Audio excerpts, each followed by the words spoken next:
Miya Tsudome, welcome to Dirtbag Rich. Thank you. Happy to be here. You got an English degree, you got $30,000 in student loans, and you thought you would go to New York City like all your friends were doing, but instead you took a chance and you moved out west to California. Why did you do that? That's a great question. Um, it's so funny to think about the mindset of me back then versus me now because those are two very different people. But I guess I just knew that I wanted to see more of the world before I kind of stepped into the role that I felt was expected of me or that I expected for myself at the time. And I'd always been a traveler. I traveled a lot growing up and through college, but I had never been to the West Coast of my own country. And I was always enamored by the idea of kind of touring around California, maybe like spending some time working at some farms or just like seeing what the West Coast was like before I like dipped back into New York City career path life. And it kind of happened randomly. I remember just in the general conversation of what are you doing post grad, one of my friends mentioned she applied for a job at Yellowstone National Park. And I was like, oh, that's so cool. I never thought about working in a national park before. I never even knew that was something you could do. And I actually already had a one-way ticket to visit a friend in Berkeley. So I had a one-way ticket to San Francisco, June 15th, 2014. And I was like, I don't know what I'm doing, but I'm going to take this one-way ticket, go to California, and why not apply for a job at Yosemite National Park that's kind of close to San Francisco. And it was one of those decisions that changes your life forever and definitely changed mine. And was it really that easy? Just your friend was working at a national park, so why don't you try to do it also and see the West Coast? Uh, I feel like there's a lot of people who feel this sense of financial pressure and duty and obligation and don't feel the freedom to just go explore, especially when they have debt. Like what made you Mm, feel like you were allowed to do this? yeah, that's a good question. Yeah, I mean, I knew that my debt was going to be an issue just like in my life, but I guess I didn't feel so much pressure to just like take care of it right away. I was like, ugh, like this is a burden. I accept this burden, but like, am I going to let it affect like every one of my decisions going forward right now? Like, no, because I want to also live my life and enjoy my life. And I've always kind of like, I feel like I've just kind of been the type of person to take big chances on things and be okay with like the uncertainty of that or the risk in that. And I was just like, yeah, why not? Like, I expected maybe to just be there for the summer, not for like the rest of my life. But I didn't know. I was just like, let's go find out. And yeah, that's what I did. You grew up in New York City or a suburb of New York City. Where specifically? Yeah, I grew up in the Hudson Valley in this small town called Hastings on Hudson. I was born in the city, and then we moved when I was like three, and it's about 30 minutes north of Manhattan. Like you can see the city and hop on the train and go right into the city, so very city adjacent. And where did you travel as a child and during your college years? Yeah, so my dad was from Japan. We traveled to Japan several times as I grew up. My dad was always like he loved to travel. So we tried to go on family vacations to like various places. But yeah, I was really interested in languages and culture throughout high school and college. I studied French and Japanese. So I ended up actually living in France and living in Japan for a year in college. And was just definitely like, that was like something I just wanted to do and went and did it sort of thing.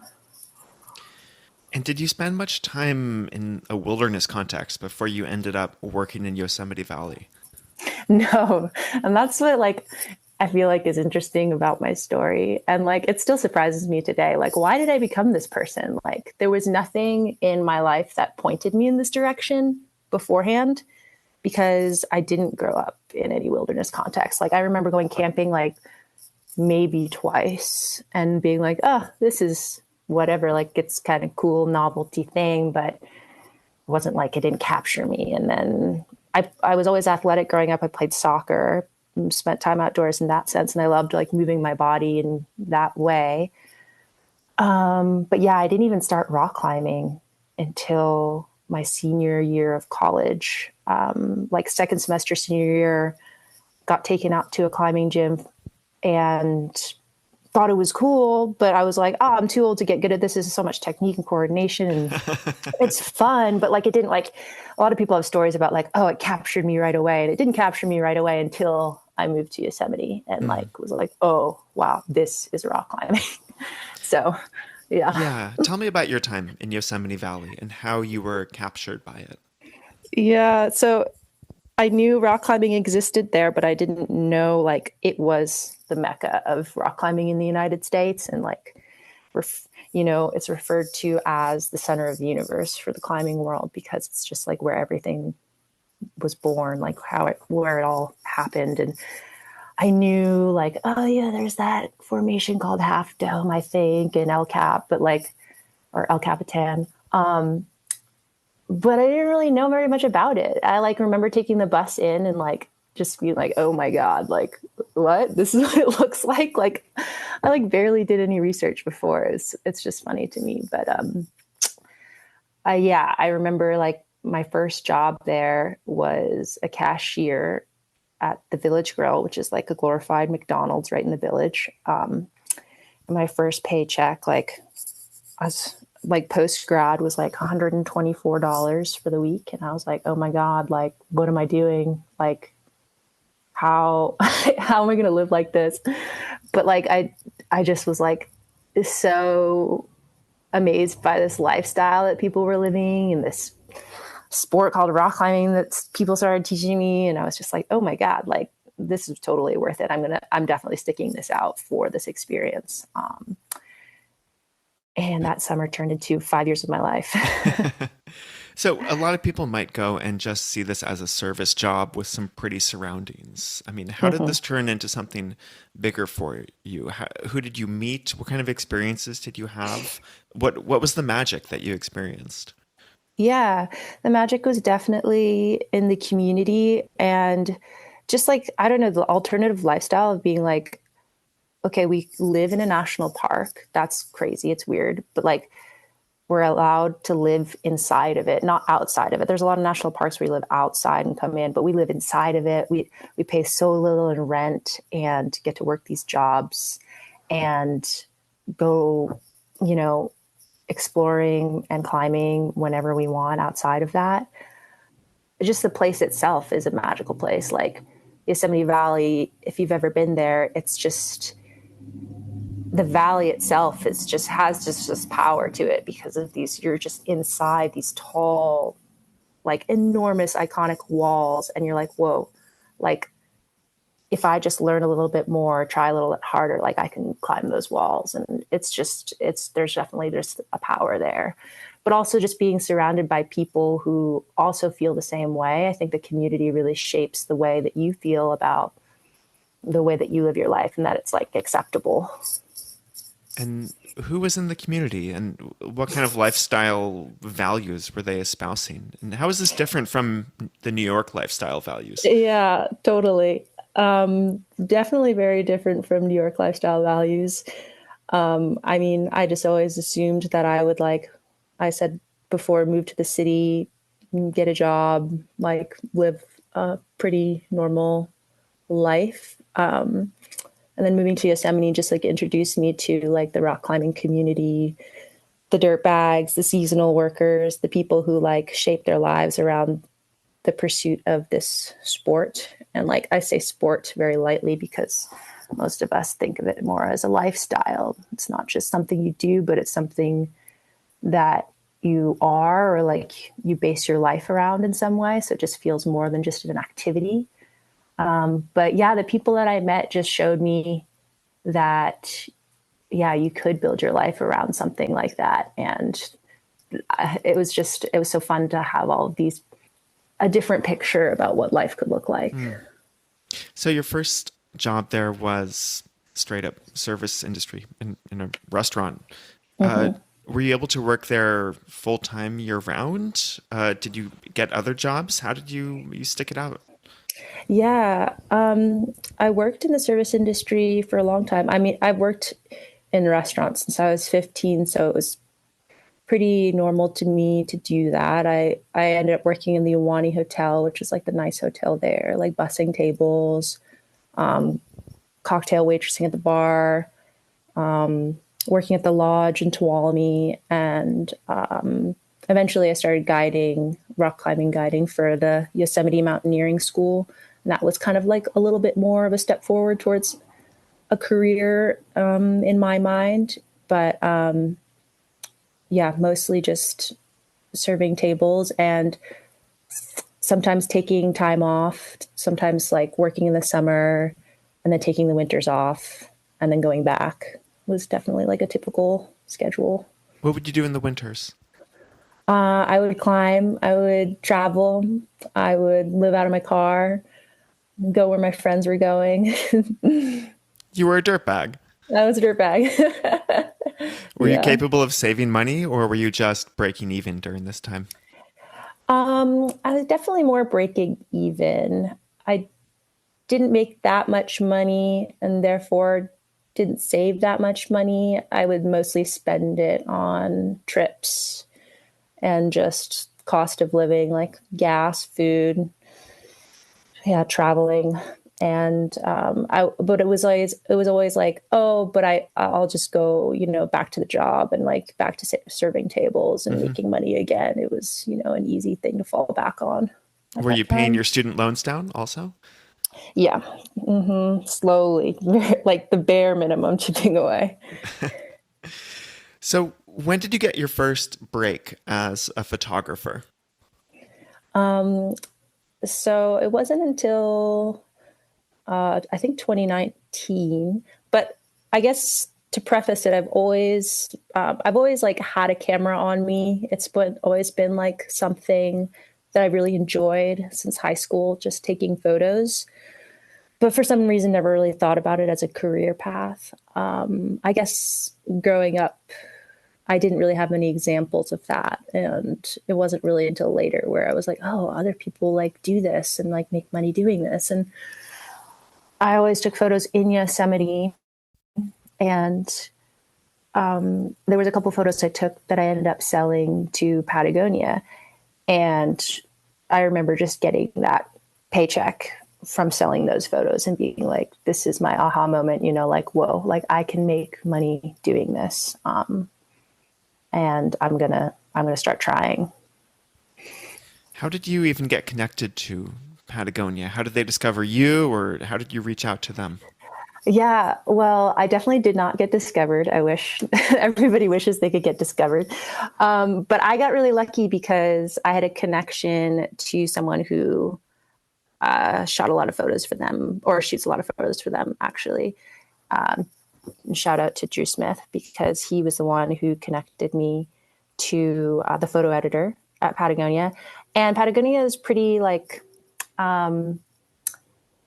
democratic in the sense that they accept photo submissions from anybody. Like you don't have to be someone to get a photo published, which is a really cool way to enter into that world. It makes it a little less intimidating. So I had a few photos. He gave me the contact. I submitted them, and yeah, they bought them. And I was like, "Whoa, this is really cool." Thank you, Drew. Yeah, thanks, Drew. So, describe your transition from working in the service industry, not making that much money, into becoming a professional photographer. Yeah, so I guess I would say that I became a climbing guide, and I thought that I would do that for a while. It was like considered a better job in the valley, better pay, like, well respected, more of a career path. And then COVID happened. And in 2020, the park had like very limited services to the public, and guiding was not one of them. And so I didn't go back that year. And it was kind of like the perfect push out the door for me anyways, because it's very easy to get stuck in the seasonal life of Yosemite, just keep going back to the same job year after year because it's fun, but also because, yeah, cost of living is low. You make good money and you kind of get used to that. But it was a push out of the door that I needed to be like, okay, I need to pivot. COVID's also like an interesting time to like think about pivoting in like a very uncertain world. But like, I definitely didn't do anything for 2020. It wasn't until 2021 actually that I like was able to move forward in my career. But I was thinking about it like all of 2020. But I applied for an internship at a production company in South Lake Tahoe called Novus Select. And it was partially run by Corey Rich, who's like a pretty well-known, like old school climbing photographer, like super successful, like his career trajectory is one that I like had admired from afar. And most people will like know of Corey Rich. If you say the name Corey Rich, you're like, oh yeah, the climbing photographer from like back in the day, like All of Climbing magazine and other publications he was heavily featured in. And so like this internship would be a dream, but I just was like, oh, I'm just going to like throw my name in the hat and like see what happens. And a week later they call me and I have an interview and they say, yeah, we would love to have you as our new intern. Can you move here within a week? And I was like totally shocked that I had gotten the position and also like, oh, wow, I'm going to have to like change my life up really quickly. And then I moved from Bishop to South Lake Tahoe and started working as an intern at the production company. And that's definitely where I learned a lot more and like pushed my career forward in a way that I didn't anticipate before, just like learning so much about the world of production, which I think is like a really important aspect of what I do. Mm. Were you in South Lake Tahoe in summer 2021? I was. Well, we overlapped there. No way. Yep. South Lake That's so Tahoe funny. is one of my circle back places for a long time. Yeah. Oh my gosh, that's so funny. Okay, so you got the Patagonia break, you got the internship at the production company, and Mm-hmm. how quickly did this turn into something that could support you full time without any other side hustling, without any other seasonal gigs that you could really say like, I am a photographer, full stop? Yeah, that's a good question. I mean, I think those two things are actually a little bit different. Like, I think that after my internship, it took a couple months for me to start getting the ball rolling for myself as a freelancer. Um, but that next year ended up being a pretty sustainable year for me financially, but I wasn't like a photographer full stop. I did like a lot of jobs where and I still do these jobs sometimes where I'm like assisting on shoots. So being more of like an assistant role, whether that's like a PA or like an assistant camera position or like other things in production that aren't me holding the camera. So, yeah, it's like the goal was always to be like, I'm a photographer full stop, right? Like I'm always the one behind the camera. And like, that's what I was striving for.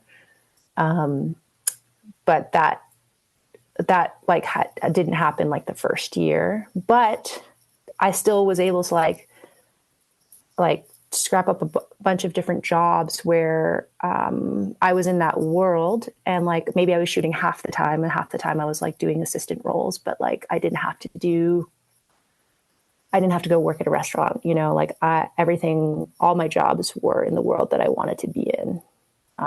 So that happened like fairly quickly, I would say. I'm lucky enough to be able to say that. Were you able to start saving money at that point?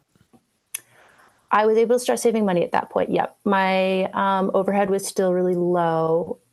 I'd like, and I was used to living in this way where my overhead could be low. Like when I was living in Tahoe, I bought this like old, like 13-foot vintage trailer, like this small little trailer. And I moved back to Bishop and parked it in my friend's driveway and just like paid like a nominal amount of rent to live in his driveway in my trailer. And so my cost of living was low. Yeah, not much overhead other than rent and expenses that went to my job. But so yeah, I was definitely able to start saving money at that point. So you had many years of training under your belt as a dirtbag, and then when you started to earn much more money, you did not increase your spending at the same time because you were like so good at being the dirtbag climber, and that allowed you to take steps towards becoming dirtbag rich. Yes. How was your climbing developing at the same time? Yeah. So climbing has always been like a huge part of my life. And I would say like equal to my career. I would say my career and my climbing are like the most important things that I center my life around. But while I was like in the developing stages of my career, I definitely had like, and I do feel this a lot of the times, I have to prioritize my work. Like I should prioritize my work when I need to. But I also choose kind of to do the work that I do in the capacity that I do it so that I have as much time as I can to also pursue climbing. So there have definitely been times where I'm like, oh, work is like, taking the forefront. And I'm okay with that. Or I had to learn to be okay with that. And then there are other times where I'm like, well, now like I can just go climbing and like pour as much of my energy into that as I want to as well. And that's like equally as important to me.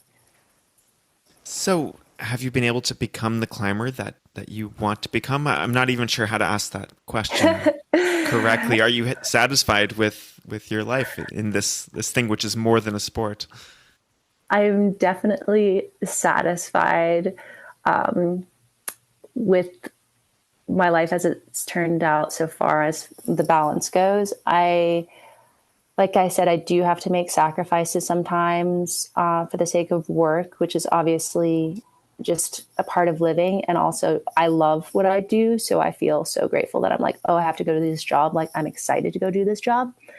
But I've definitely like, yeah, that's a good question because I've definitely thought about it more this year. I'm like, oh, like I've put a lot of time into climbing, but am I the climber that I want to be? Like, not quite. So I'm definitely dedicating more of this year specifically to like reaching more of my potential in that sense.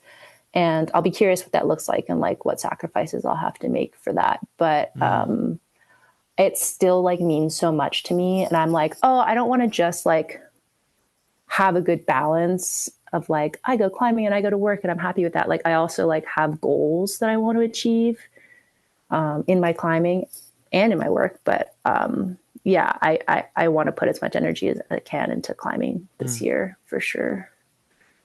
Do you work full time? And what does full time even mean to you?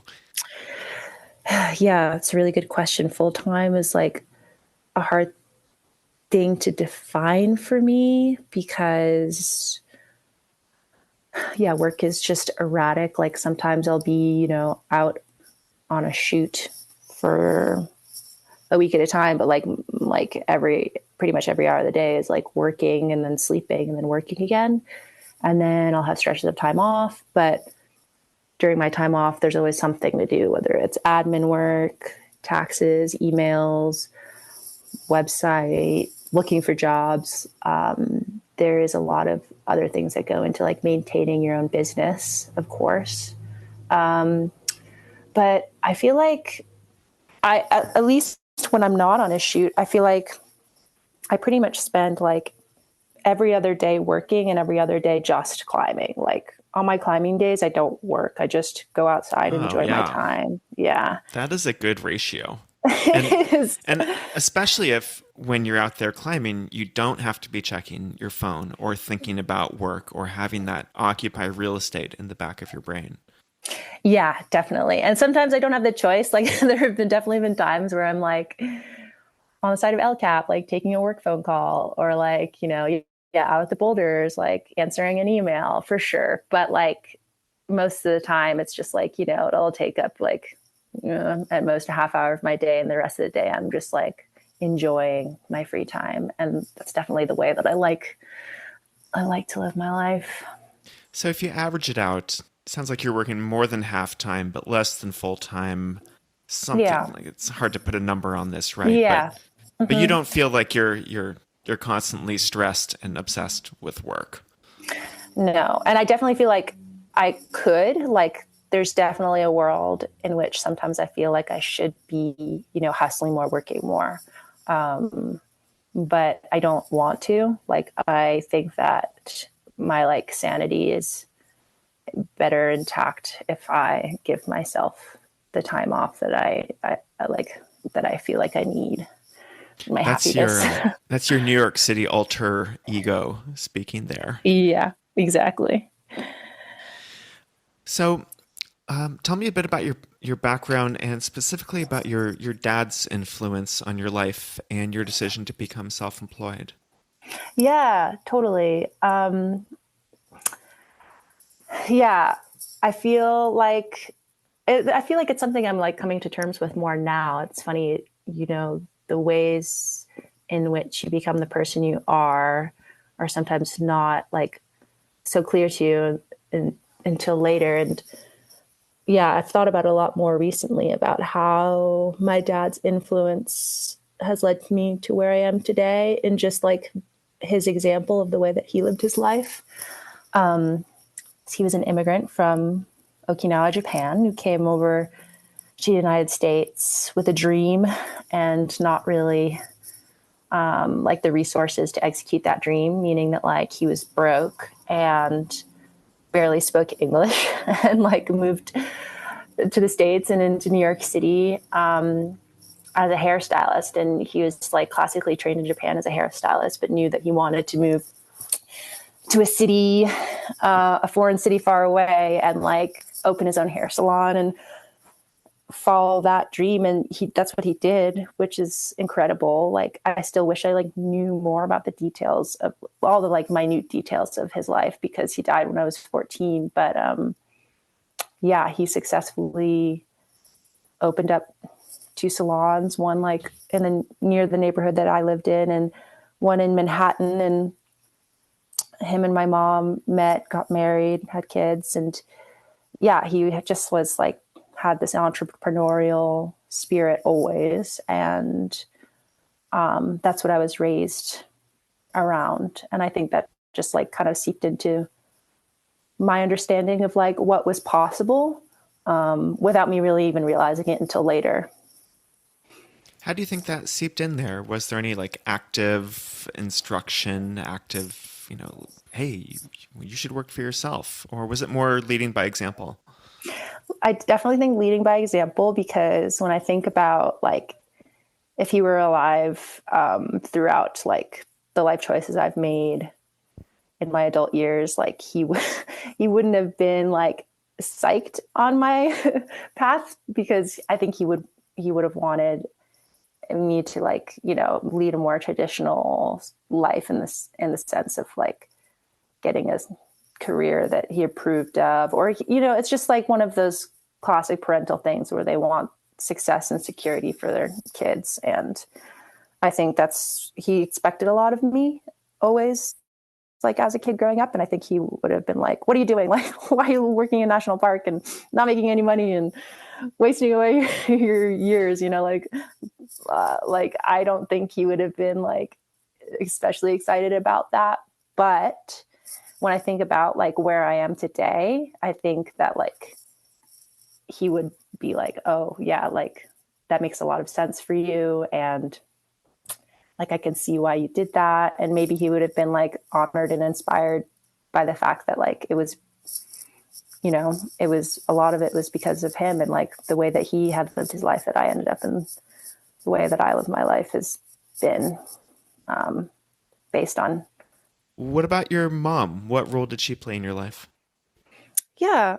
My mom has played an important role in my life too, because of, I think she was kind of not the opposite of my father in her expectations, but like more relaxed in her expectations than my father. And that allowed me to kind of like nurture my needs to explore and kind of do what I ended up doing it without like so much pressure um, from her. Like she didn't pressure me. She kind of always, I think, trusted me to figure it out, figure out what I was going to end up doing, and like having feeling that trust from her was like so nice to be like, okay, if she trusts me, like I can trust me, like I can take my time, I can figure this out. And so I'm really grateful to her for that.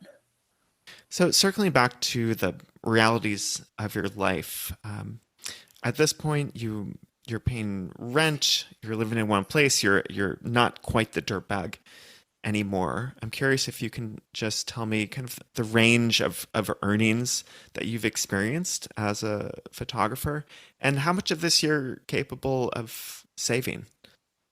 Yeah. So I feel really lucky that like kind of out the gate, I was, like I said before, I was doing a lot of different types of jobs, assisting, taking photos, doing video work on different productions and stuff, and was able to get like consistent enough work where I, like my first year in my career, I probably made the most money I had ever made in my life up until that point, which was probably, I don't know, $50,000 to $60,000 that year. And I was like, wow, like, okay, like this is working. Like I can do this. And I feel the same way every year where I'm like, okay, is next year going to be that good? Or is like, what's next year going to look like? I make more money and less money. And every year I've made more money, which I've been so grateful for. But every year I'm like, this feeling of dread, like, oh my God, like, am I still going to make that much money? And yeah, so I've been able to increase my income every year, which has been great. But I still have a lot of like insecurity, a feeling of insecurity around that being Yeah, freelance. let's dwell on that insecurity and that dread because I know this is a big thing for you because you've created this life that gives you the flexibility to climb every other day, but you also seem to live with this fear that you'll never get another gig. But you Yeah. continue saying yes to this deal year Mm-hmm. after year. So how do you strike a balance between security and freedom as a freelancer? Yeah. Um, I think because like freedom means so much more to me than just comfort and security, that I'm willing to accept that as a feeling that is in my life. It's funny, I think like it goes kind of along with climbing. It's just like so much of climbing is like uncomfortable. And like I feel like I really lean into those feelings of like discomfort in my life because I know those are places of growth. And I don't want to always feel like so comfortable. I'm like, if something is too comfortable, I'm like, what's wrong? like discomfort is just like a part of life. And I'm willing to accept that in exchange for what I receive, which is more time, freedom to do what I want, to be my own boss, to like constantly be excited about work because I'm not always working every single day. Um, and yeah, like the trade offs are definitely worth it to me in that sense. But like, I'm still trying to like not, I don't know, succumb to like the negative thoughts all the time, but it's hard, I think. And I think like a lot of people I talk to who do the same work as me feel the same way. We kind of are always like, are we going to become obsolete? There's always someone to replace you so easily? Like, is AI going to take our jobs? Like, there's just no real like concrete answer besides just like trying to make it work year after year and not not knowing what's going to come next. But like, I don't know, having some sort of trust that it will keep working out somehow. I want to play with this a bit more. Do you really think this is a freelancer, like gig worker type thing? Do you have friends who have more normal jobs with salaries who don't experience this stress or this worry? Yeah, I definitely think so. I mean, I'm sure we are all susceptible to our own worries, whether, whatever job you have, I'm sure, I mean, everybody's worried about a lot of things. as far as, the future of their work goes. But I feel like freelance in particular, yeah, just because we don't have, well, many of us don't have contracts, or, we get a new client, but will they become a repeat client? We don't know. Like, there's just so much more uncertainty when it comes to finding your own work, keeping your own work, and being hired for the work that you do, that, yeah, it's just kind of par for the course for the freelancer, more so than the full-time worker. Do you have any role models in this realm? Not just freelancers, but maybe anyone who lived similarly to you in your early mid 20s, was a bit more of a dirtbag, and then they got some sort of higher paying opportunity, and they don't experience this stress. Is there anyone who you Mm. look up to in this professional or career development sense? Yeah, I mean, there's people that I look up to, but it's funny because I finally meet them or talk to them, and I realize that we all feel the same way, and that's kind of like comforting to me, but also worrying to me, because I'm like, oh, if the people that I've looked up to feel the same way that I do, about the uncertainty of our careers and the outdoor industry, and like being a sustainable industry to be in, like maybe that's not a great sign. But there's definitely, I mean, the heavy hitters who have made it really work for themselves and have like grown into, I don't know, the figures of the outdoor industry, or just like the outdoor world in general. And I feel like you have to get hired in like a bigger capacity, like commercially, to really have the work be sustainable Hmm. long term. Do you feel like the photography you do is meaningful? It's purposeful. It's helping the world, and maybe you can talk just a bit about like the type of photography you do. Yeah, totally. So the type of photography I do is heavily based in the outdoors, adventure world. A lot of it is rock climbing related. I really enjoy like lifestyle photography as well, like always in the outdoor world, just the spaces that I inhabit or what I'm inspired by. Um, but a lot of the time, that leads to commercial work, commercial like brand work, where you're like selling photos of a lifestyle or a sport to sell a product. And I've always known that, like, oh, I don't want to just have my art, like my life's work, to be to like sell a backpack, like that doesn't really speak to me and my soul and like what I want to be like working on my whole life. So I think about that often. But I also feel like I've been able to balance that with the freedom to do personal projects that I care about.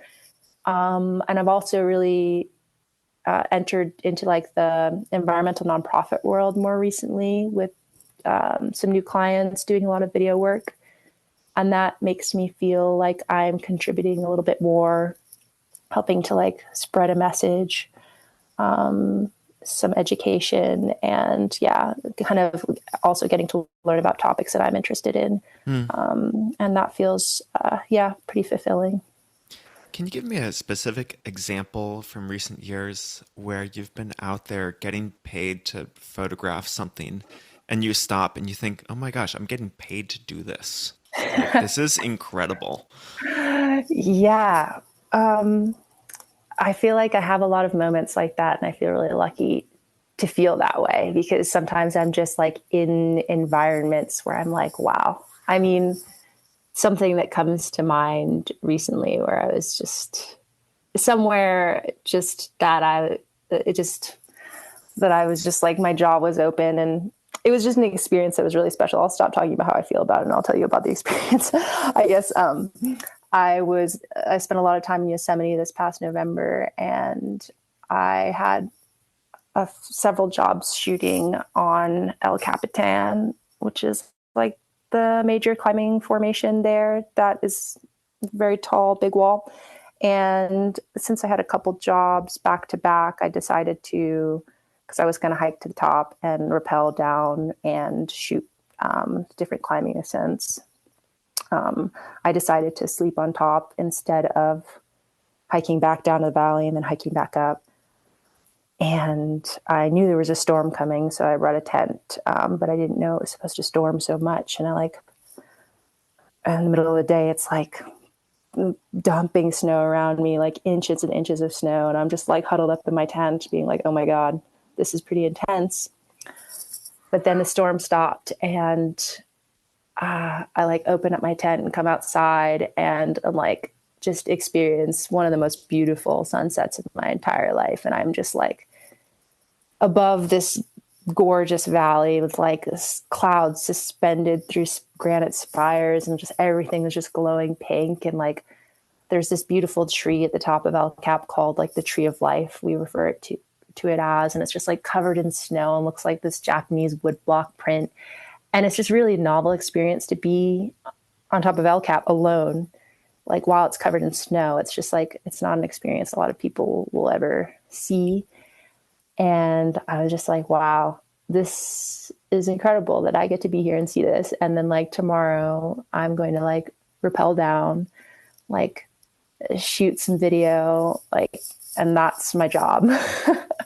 And I just get to be here in a place like this.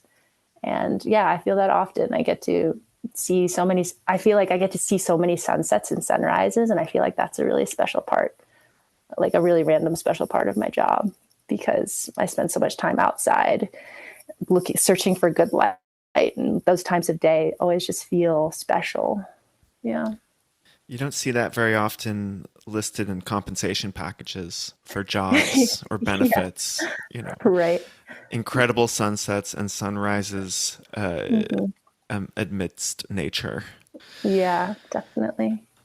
Well, let's look at the other side of the coin and tell me how this life doesn't feel like it's working or doesn't feel sustainable.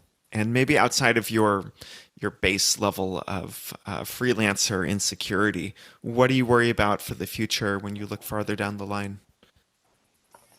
Yeah. Okay. Well, I guess I just feel like I live, with a constant voice in the back of my head.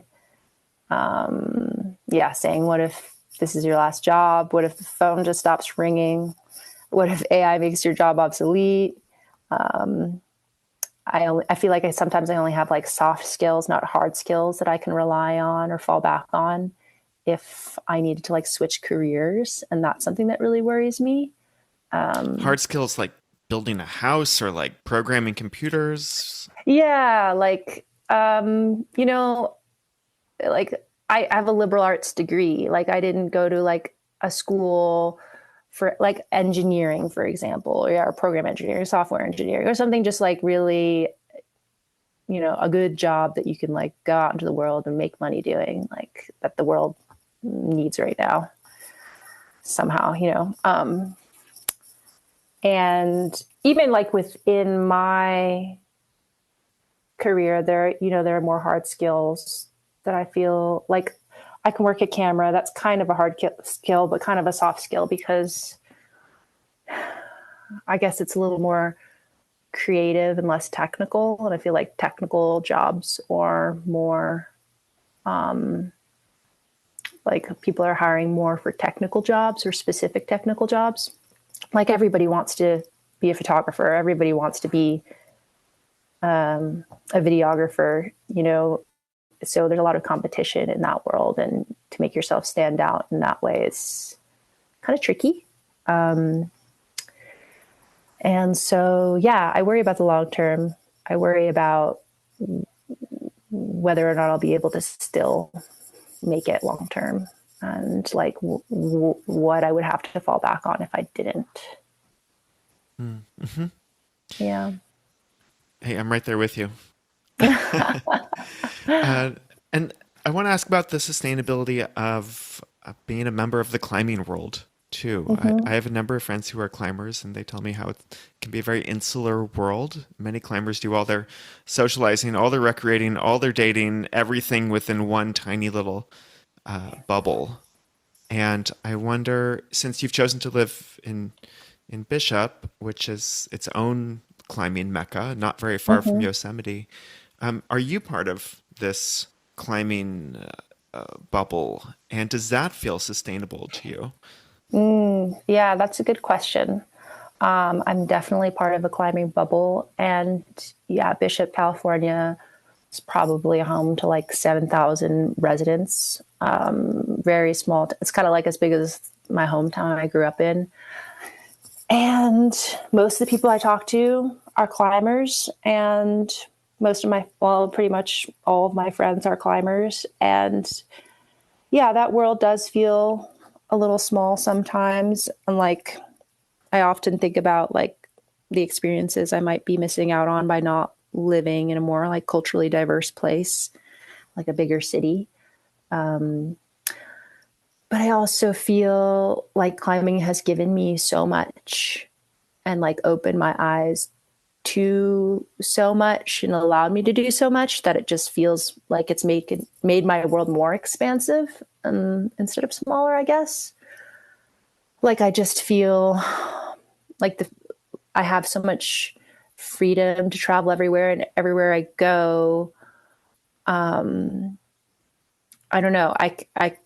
Especially if I'm like going to somewhere where another climbing destination, it's just like I can always find friends or commonalities in all those places, and that feels really cool to be able to have a lifestyle that like I can travel across the world and meet a climber and make a friend, and that feels really inspiring to me.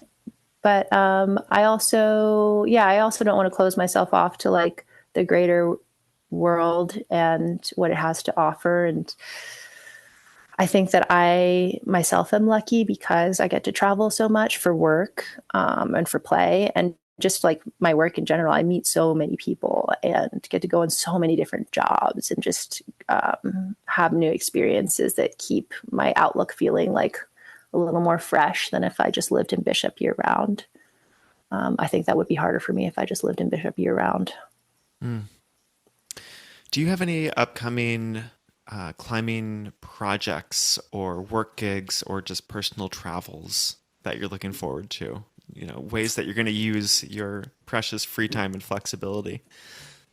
Yeah, I do have an example of something I'm really excited about that feels like I've worked towards and is like coming to fruition, which is that I am going on a personal climbing trip, but I also am getting paid to take photos for it, which is really exciting because yeah, so much of the time I feel like I spend maybe like documenting other people's notable ascents or achievements. And while I love doing that, I'm always like having this like FOMO. I'm like, oh man, like that looks really cool. Like I want to do something cool. I don't want to just like document someone else doing something cool, you know? And I think like a lot of, mm, maybe not a lot, but there are definitely a fair amount of people in my industry who have foregone, climbing for their job. And like maybe they take a lot of photos or shoot a lot of video of other people climbing, but don't really do it themselves as much anymore, And I don't want to be one of those people. I want to do it just as much. So I'm going on a trip to New Zealand. And I'm going to try to free climb this big wall down there. It's like New Zealand's first big wall. It's only seen a few ascents. It was put up in 2020, so quite recently. And the route that me and a couple of friends are attempting hasn't seen a second ascent yet. So it's kind of like this bigger goal. I haven't done any big wall free climbing before, which is like something that I've always wanted to do and watched other people do. And now this is kind of my opportunity to try something like that for myself. And I also get paid to take photos. So that's kind of like if you had told me 10 years ago that I was doing that, I would be like, are you kidding? Like you're living the dream. Like, are you kidding? Like you're so lucky. And so I have to remind myself of that sometimes. Like, wow, you're doing it. You're doing what you always wanted to do. And like maybe you're not making as much money doing it as you want to yet or something like that. But like don't fixate on that. Fixate on the experience and how lucky you are. I think that's a great place to wrap things up. If anyone wants to find you online or see your photography, where should they go? Yeah, I guess you can do what most people do and follow me on Instagram, which is just my name, Miya Tsudome, or find me on my website, which is just my name.com. Yeah, but I'm always happy to talk to people about my life. And I love it when people reach out and ask me about what I do because it's just kind of fun to talk about and share and show that it's possible. Miya Tsudome, thanks so much for coming on Dirtbag Rich. Thank you so much for having me, Blake. I really appreciate it.